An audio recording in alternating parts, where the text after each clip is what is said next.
राधे राधे। भक्त रमा वल्लभ दास जी विक्रम की 17वीं शताब्दी के आरंभ में अंबाजी पंत नामक एक अगस्त गोत्रोत्पन्न ऋग्वेदी ब्राह्मण देवगढ़ दौलताबाद में रहते थे। वे यहाँ के मुस्लिम राज्य के वजीर अंबर खां के नायब थे। बड़े प्रभावशाली और संपन्न पुरुष थे। संवत 1654 में के लगभग इनके एक पुत्र हुआ। उसका नाम तुकोजी या तुकोपंत रखा गया। 7वें वर्ष तुकोजी का उपनयन हुआ। 12वें वर्ष विवाह हुआ और 18वें वर्ष पिता की काम करते थे वह इन्हें सौंपा गया। बड़ी योग्यता और दक्षता के साथ इन्होंने अपना काम संभाला। एक बार शत्रुओं ने किले को घेर लिया था। तुकोपंत 2000 घुड़सवार और पदाति संग लेकर शत्रुओं से बड़ी शूरता के साथ लड़े और विजय हुए। शत्रुओं का सामान लूट लिया गया। उस लूट में किसी को कीमती कपड़े मिले, किसी को बहुमोल रत्न मिले, किसी को हाथी और घोड़े मिले। तुकोपंत को लावारिस पड़ी हुई एक पोथी मिली। यह एक नाथी भागवत की प्रति थी। तुकोपंत ने उसे पढ़ा। पढ़कर उनके मुख से यह उद्गार निकला कि आज मेरा परम भाग्य उदय हुआ। भगवान ने बड़ी भारी कृपा कर मुझ पर की जो ये पोथी मुझे मिली। तुकोजी पंत और उनके बाल मित्र कृष्णाजी पंत दोनों ने नाथ भागवत के अनेकों पारायण किए। रम गए इस सद ग्रंथ की परम रुचि में और चित्त से भक्ति मंदाकिनी की धारा बहने लगी। नाथ भागवत के प्रेम समुद्र में तैरते तैरते ये उसमें तन्मय हो गए। गृह प्रपंच और राजकाज सबसे जी उचट गया। सदगुरु की खोज होने लगी। निकल पड़े घर से बाहर सब काम काज छोड़ छाड़ कर। पहले पंढरपुर गए। वहाँ भक्ति प्रेमानंद में चित्त स्थिर हुआ। फिर गोदावरी और प्रवरा नदी के संगम पर स्थित गुरु श्री लक्ष्मीधर दास से मिले। उन्होंने तुकोपंत पर अनुग्रह किया और उनका नाम रमा वल्लभ दास रखा। श्री रमा वल्लभ दास को श्री गुरु ने श्री गोपाल विद्या प्रदान की। कहते हैं कि उन्होंने श्री गुरु लक्ष्मीधर से ही गीता और भागवत ग्रंथ पढ़े। एक अभंग में इन्होंने अपनी 2 अवस्थाओं का वर्णन किया है।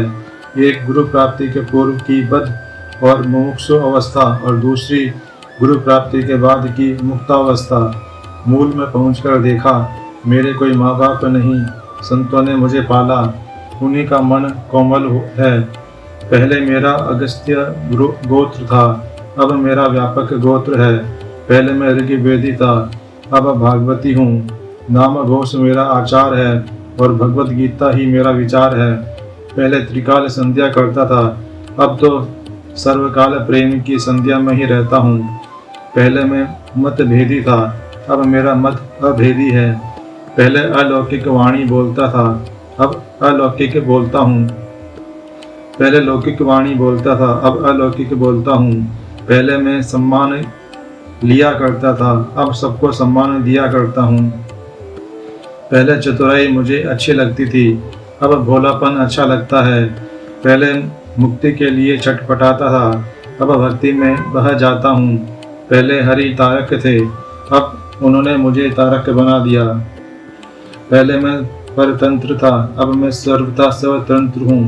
पहले रूप नाम रुचता था, अब उसका कुछ काम नहीं रह गया।